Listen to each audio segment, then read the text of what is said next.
On this episode of Newt's World, President-elect Donald J. Trump just won the election with 312 electoral votes and almost 5 million more votes than Harris in the national popular vote. And Republicans will control the Senate and the House. The election outcome gives him a mandate to govern. What will President-elect Trump do in the first 100 days in office? I've been working over the last couple of years with the America First Policy Institute and its astonishing leader, Brooke Rollins. The work they do, the quality they do is amazing. So I'm delighted to have her here to talk about the second term, because she really has done as much as any one person to organize and network together the people who are designing a really profound opening several months. She is the president and chief executive officer of America First Policy Institute. She was formerly director of the Domestic Policy Council and assistant to the president for strategic initiatives in the White House under President Donald Trump, where she also previously served as director of the Office of American Innovation. And I worked with her in those roles. And she is one of the most innovative, optimistic, energetic, and frankly, effective people that I've ever had the privilege to work with.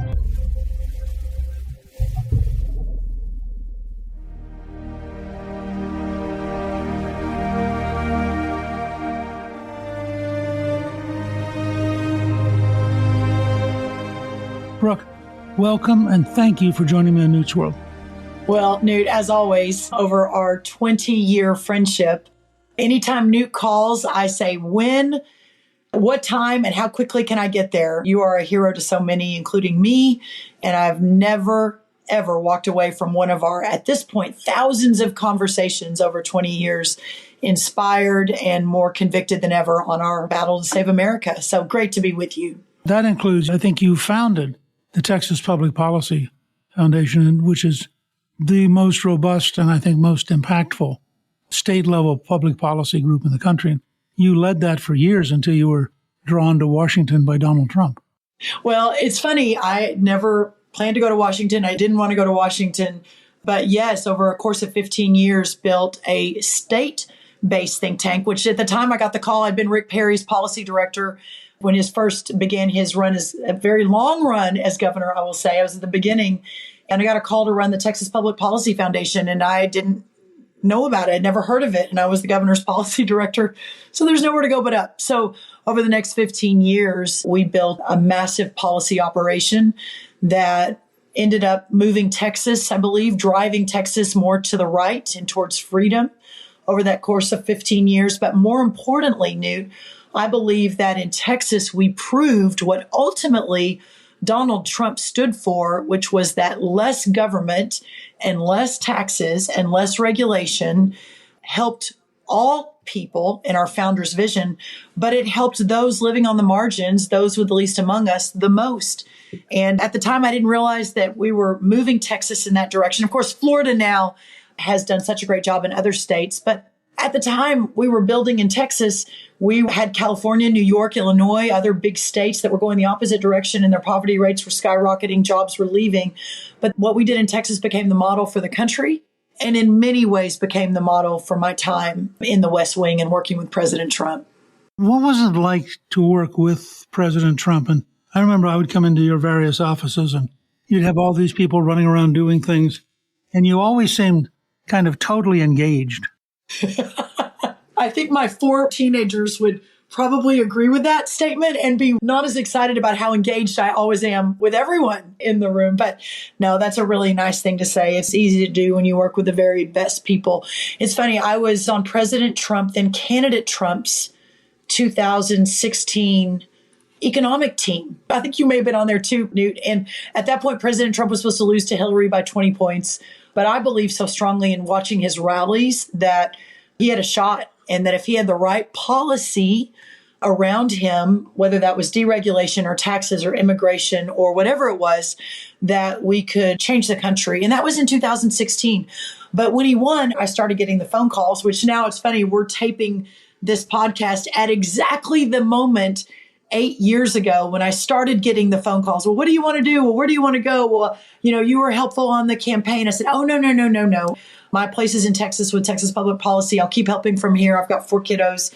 And I did that first year of President Trump's first term, I flew up to DC once a week, worked very closely with a lot of the people in the West Wing. A lot of them had not moved policy the way that Newt, you have, and in a much smaller degree the way I have over my time in my career.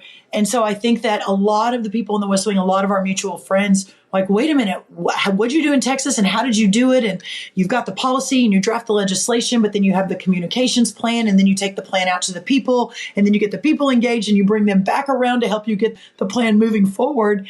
A few months into those meetings, I started getting heavily recruited to actually join the team in the West Wing. And after a lot of prayer by my family, of course, I would have done it in a second if I didn't have 4 kids in school in Texas.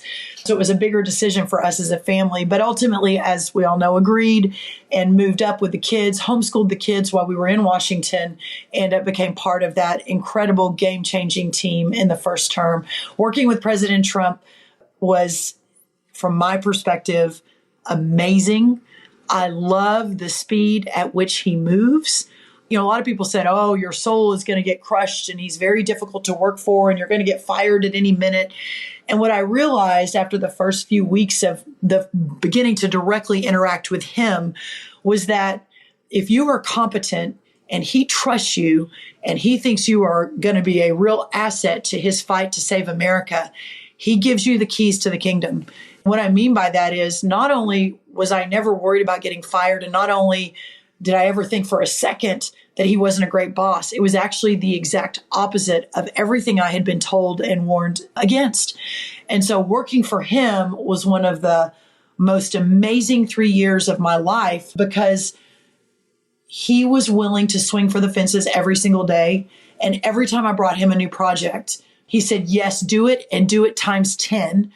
And every time I had a new idea or wanted to build a new team or had a new direction, he was all in. He was an extraordinary leader, a boss. He was resolute in his conviction to save America, and he wanted the best people around him to do it. So it was an incredible couple of years with him.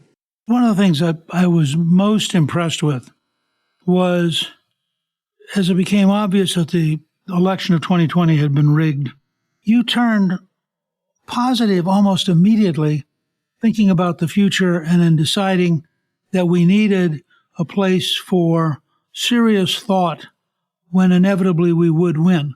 And you created America First Policy Institute. It was truly one of the most amazing moves back on offense by anybody on our team after that shocking outcome. That's a really nice thing to say. November 3rd, 2020, we're winning. We've won. November 4th, 2020, early morning, it begins to slip away. November 5th, they begin calling states in a direction that's not helpful to us. And it's right around then, Newt, that I start thinking about Plan B. I was all in with the president in trying to ensure that we're not having an election stolen from us. I think now it's a different podcast at a different time, but now I think you see Joe Biden's 80 million votes he got, which was about 20 million more than anyone else this time. Perhaps didn't make any sense. But I also knew in my heart that the work that we had done in that first term and his leadership and his ability to get things done and his ability to connect with conservatives that don't yet know they're conservative, right? Inner city Black Americans, South Texas Hispanic Americans, New York Jewish Americans. That was a formula to save America. And if it slipped away in the dead of night under an election with interesting circumstances with COVID, that if it slipped away, that in the long run, we would never be able to win America back. We just wouldn't. That the old guard, that the establishment, if you will, way of doing things that wasn't for the necessarily American worker, probably at a very high level they were, but they were never perceived as such and didn't necessarily govern as such, that those 4 years under President Trump were game changers. And I saw the darkness descend across the country in the West Wing. People were leaving. And that was even before January 6th. Then January 6th happened. And then people were really leaving, and the America First movement was, quote, dead. I began to map this out in November of 2020 I became very serious about it in December of 2020. Keep in mind, I had such an advantage because I had built something over 15 years similar in Texas. So the 15 years of lessons that I had and how you build an organization and bring in the best people and what the back office looks like and what the development looks like and how you need a comms team and who leads this, I had been learning by error for 15 years in Texas. And I'm guessing a lot of people that listen to your podcast may agree with this statement. I think that God puts us on a path and creates opportunities that we never expect, never planned for, never thought would happen to us. And when I landed in the White House in that first term, very unexpectedly, my prayer and praise at that moment was, God, I understand now. I understand those 15 years at the Texas Public Policy Foundation. And I understand now how we move Texas towards freedom and the founder's vision. Now you've called me to do that here in Washington with the most unexpected leader, Donald Trump, whom I never really met until he ran for president. Now I understand. But Newt, now it's changed even more for me. That time in the White House, that was not the culmination. That was not the pinnacle. That was not necessarily God's plan for me. It was, I believe, what I'm doing now, which is building a 100-year infrastructure based on what I learned under President Trump. My time didn't end there in saving America. It actually just began there as we built out the America First Policy Institute. So I had it pretty much mapped out. I had, I think at that time, 12 former cabinet members, 50 former White House senior officials. January 6th happens. Lots of people leave, they move, they quit. They say, we're out, we're done. A lot of people back in Texas said, Brooke, you're destroying your future by staying involved with the brand. I never had a second guess. I just knew that was where I needed to be. I knew that the legacy of President Trump was real. I knew that we had to elevate what he was and who he was and what he did to ensure that people understood that sometimes it takes transformative, game-changing leadership, which is sometimes unconventional and difficult, so that we were ready for the next Donald Trump and that we were ready for the next movement to move in, and that the Black Americans, Hispanic, all these people that had never given us a shot before were now part of our movement. How do we build that for the long term? So that's where we are. And to watch it come full circle on Tuesday night, November 5th of 2024 was pretty special.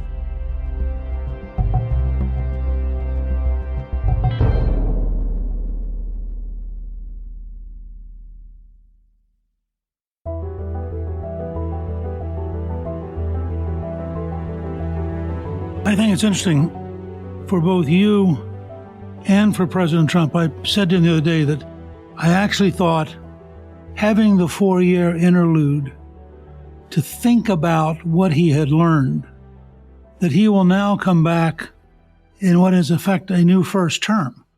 Second terms are very often tired and slow and worn down.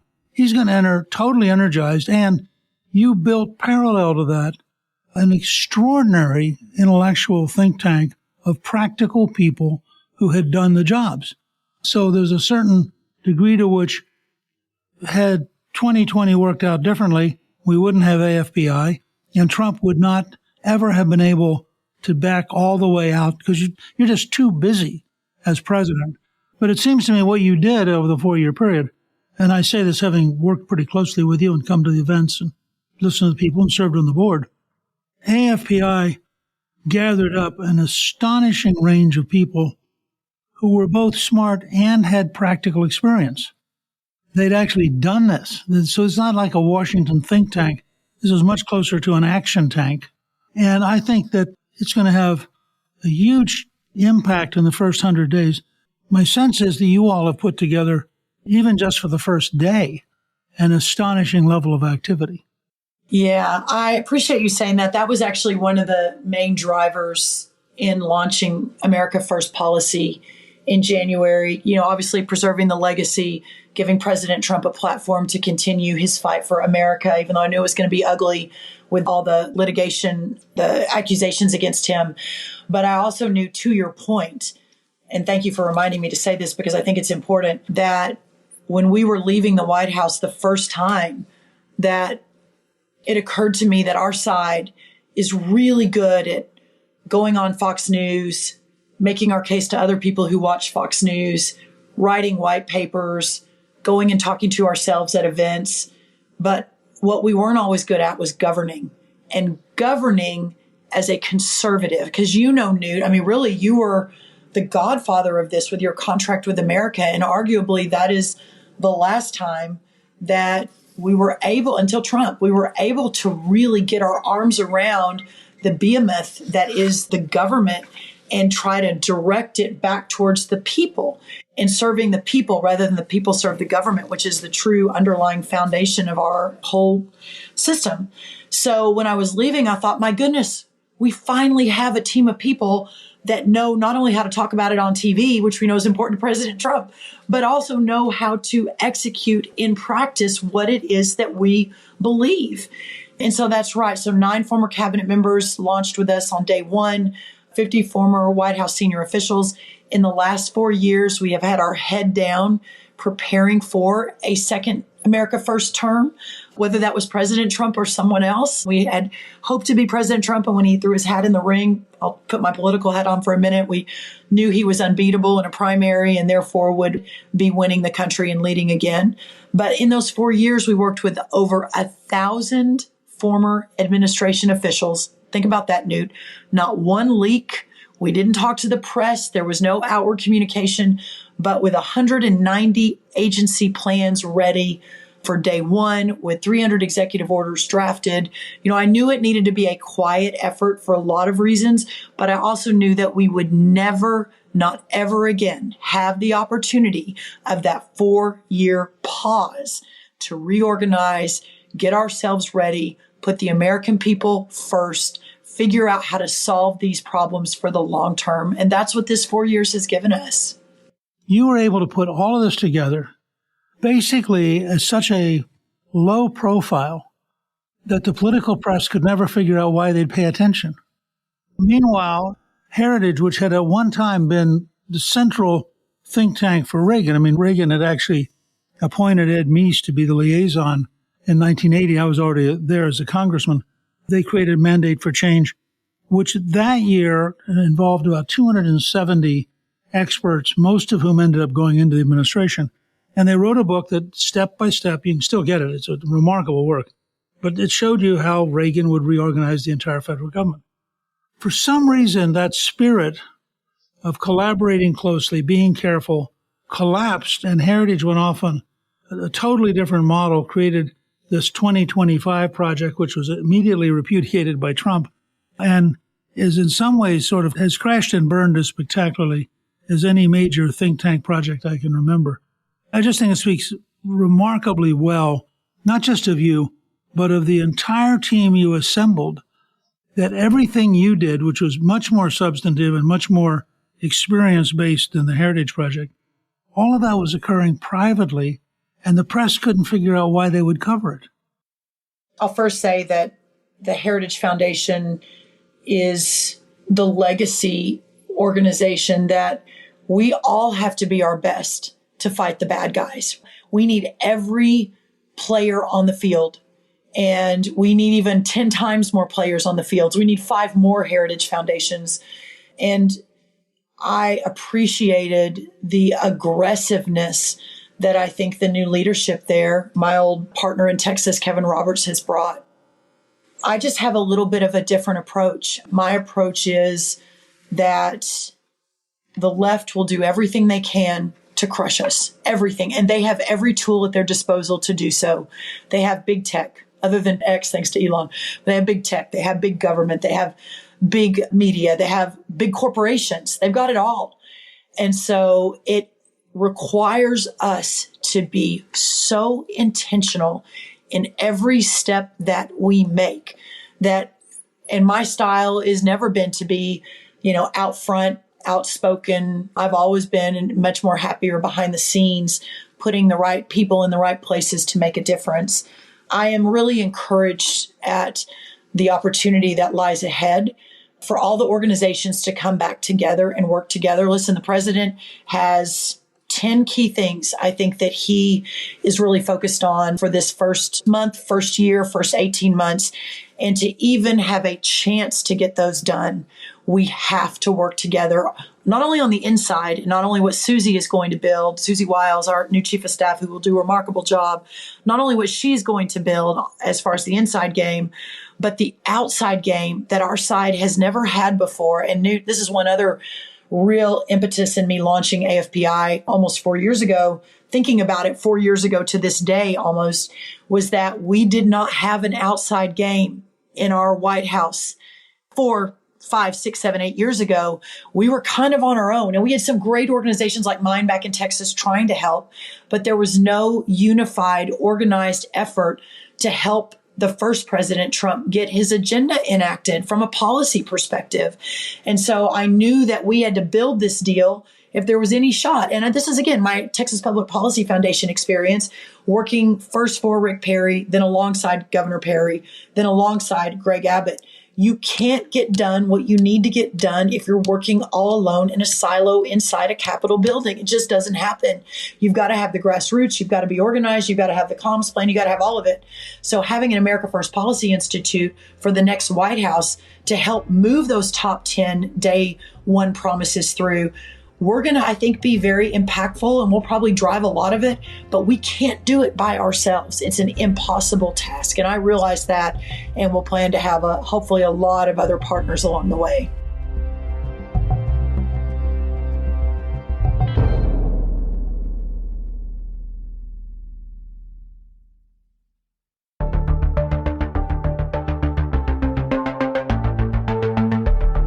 One of the things you did that I thought at the time was very daring and turned out, I think, to be very powerful. Under our federal election law, you have a C3, which is really a think tank, but you're allowed to have a C4, which is a nonpartisan advocacy group. And you really went to work in a very practical way, helping shape the political environment. Can you talk just a little bit about what you did in the C4? Because I thought I would sit through some of these board meetings and think, wow, this is really quite an achievement. Well, again, back to my original thought, I had never been involved on the political side. My heart has always been in policy. Actually never even worked for a candidate until the Donald Trump campaign called. Even my good friends, Rick Perry, Ted Cruz, all my Texas friends who'd asked me, well, will you be on this campaign team? Will you do this? I'd always declined because my heart and my calling was always in moving massive policy forward for the people of Texas and ultimately the people for America. So I obviously changed that slightly in being very tangentially involved with the 2020 Trump campaign. And I say that because I was the president's head of domestic policy, but I was in my personal capacity, I would go over to the campaign headquarters or to the RNC to talk policy with them. Like, what are the key issues that the president should be talking about on the campaign trail in 2020? How do we relate that to the American people? Should we do an event in Charlotte, North Carolina? And if we do, should we talk about education or housing? Or that was kind of my experience. But what I realized in just leaning in just slightly to that campaign and then seeing what happened in 2020 in terms of losing, again, there's some voting irregularities there, but losing some of these states that should have been closer, all the states that the president won on Tuesday night, it occurred to me that our side relies so heavily on a particular individual's campaign and the party infrastructure that there's not a game out there that works all day, every year, doesn't just show up, the year of an election, that never stops knocking on doors, talking to people, text messaging them, getting them involved in the election cycle. And so I began to really map out, well, what could that look like? And when you have a policy machine like America First Policy, and you marry that to a C4 operation, America First Works, that's driven by policy, but is taking that policy out into every corner of America to convince them that the best vote they could make for their own self-interest, for their American dream, for their children, is a vote for the conservative candidate, the America First candidate. Forget Republican and Democrat, forget it. But just look at the policy. And we spend a lot of time, Newt, and you've been a big part of this, polling focus grouping, value laddering. And what we found is that 85% of Americans agree with the America First agenda. They want a secure border. They want education opportunity for their children. They want peace through strength. They want everything, almost everything we stand for. 85% of Americans agree with us.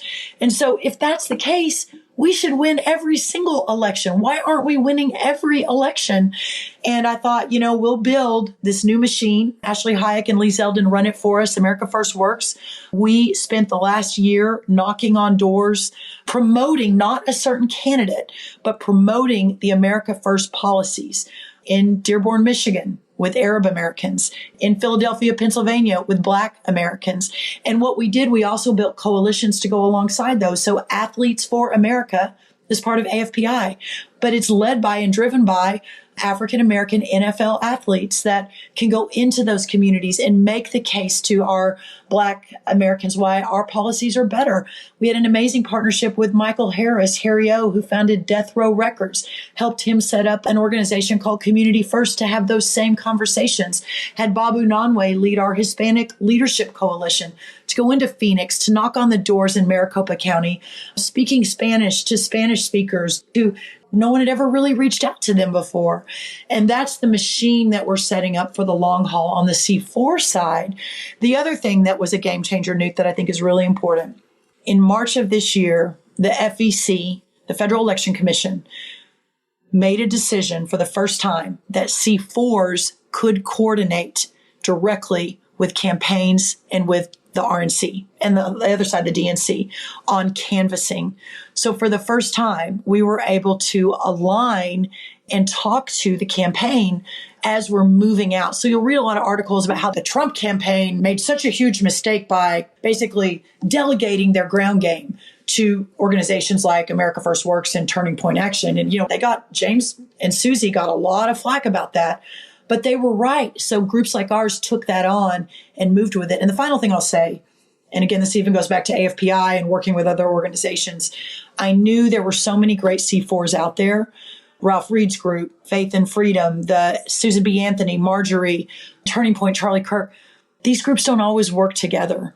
And if I have learned anything in my 20 plus years, we're not going to beat the radical left unless we work together. So on April 3rd, we had about 80 conservative C4s meet in Washington, D.C. at the Willard Hotel, and we all began to data share and work together for the first time. And I think that made a huge difference too.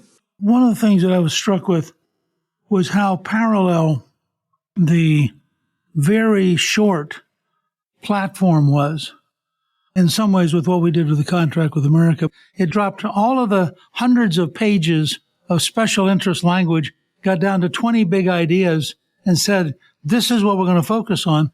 I actually was surprised that there wasn't more resistance and more opposition. Well, I was surprised too. And the reason is because we had started the same process in year 4 in about January of 2020. A group of us got together in the West Wing and started talking about how we needed to shorten and make easier to understand and digest for the average American. And listen, we love all of our delegates to the RNC. I was one this year. These are all of our people, but they're unusual. They're willing to spend their hard-earned money and take time off of work to go to Milwaukee, Wisconsin and sit through 4 days of speeches. The average voter isn't really willing to do that. And so how do we communicate to the average voter? But COVID hit, we didn't move that forward. But the conversations in even thinking about that were that this was going to be an impossible task and that there's too much history there. Even Donald Trump, who can do anything, could not make that happen.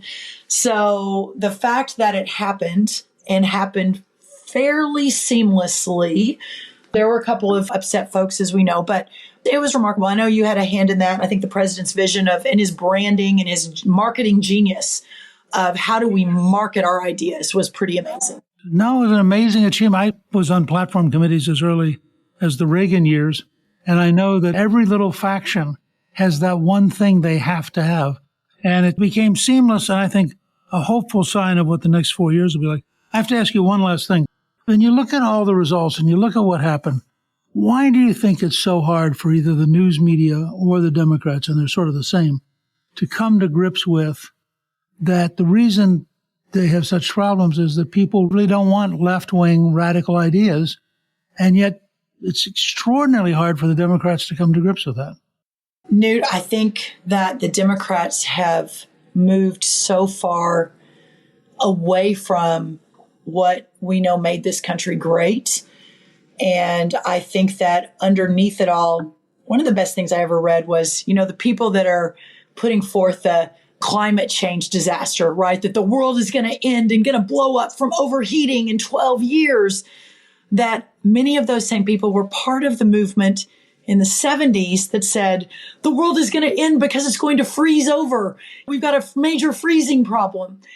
And at the end of the day, there is a human nature that wants to accumulate power, right? And make the decisions, have the elites make the decisions for all of us, poor, dumb people that live out in America, and that we're not smart enough to figure it out. And it's the education class. It's those that honestly may come from the two coasts, right? The two left coasts. And they've just completely lost touch with the fact that our country was built, the greatest country in the history of mankind, more prosperity, more opportunity. Even those with the least among us, they're not starving to death. Like those with the least among us in other parts of the world, they starve to death. And that doesn't happen here. But that all is based on self-governance and not being ruled by a group of elites. And the founders of our country, George Washington was a businessman. Thomas Jefferson was an academic. James Madison was a student and then a businessman.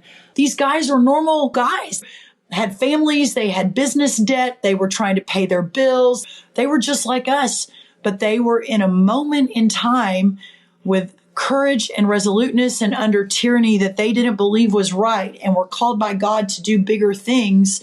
And God's hand was on that work, but just average guys. And that's what built our country. That's what our country was founded on. So the current regime of the radical left just doesn't get that. And they don't understand that the guy who has a plumbing business in Texas just trying to make ends meet, he doesn't want to be told what to do. It's that same strength of courage that we had 250 years ago. And at our almost 250th anniversary, to see that revolution almost come full circle. We don't wear white powdered wigs. And Newt, I don't know how good you look in breeches and in hunting boots. Yes, you do. I'd look ridiculous. Yeah. Times have slightly changed. But we are where we were then, and with a small, committed group that are willing to fight for freedom at every turn. You're sort of the James Madison of this operation, so it's a great thing. I'll take it.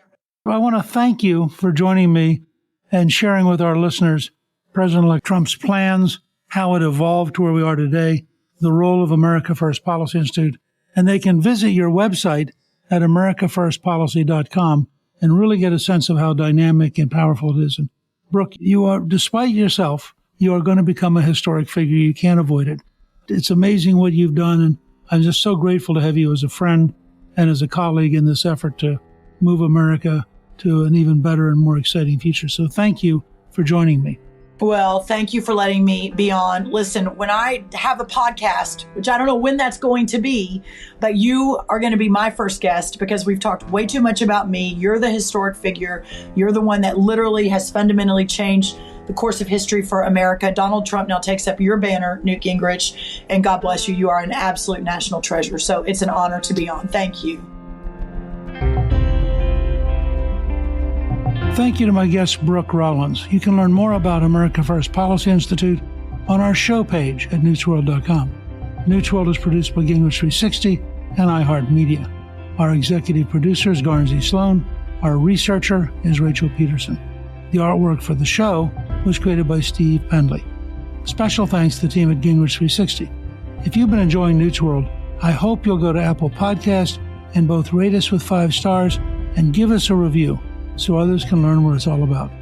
Right now, listeners of Newt's World can sign up for my 3 free weekly columns at gingrich360.com/newsletter. I'm Newt Gingrich. This is Newt's World.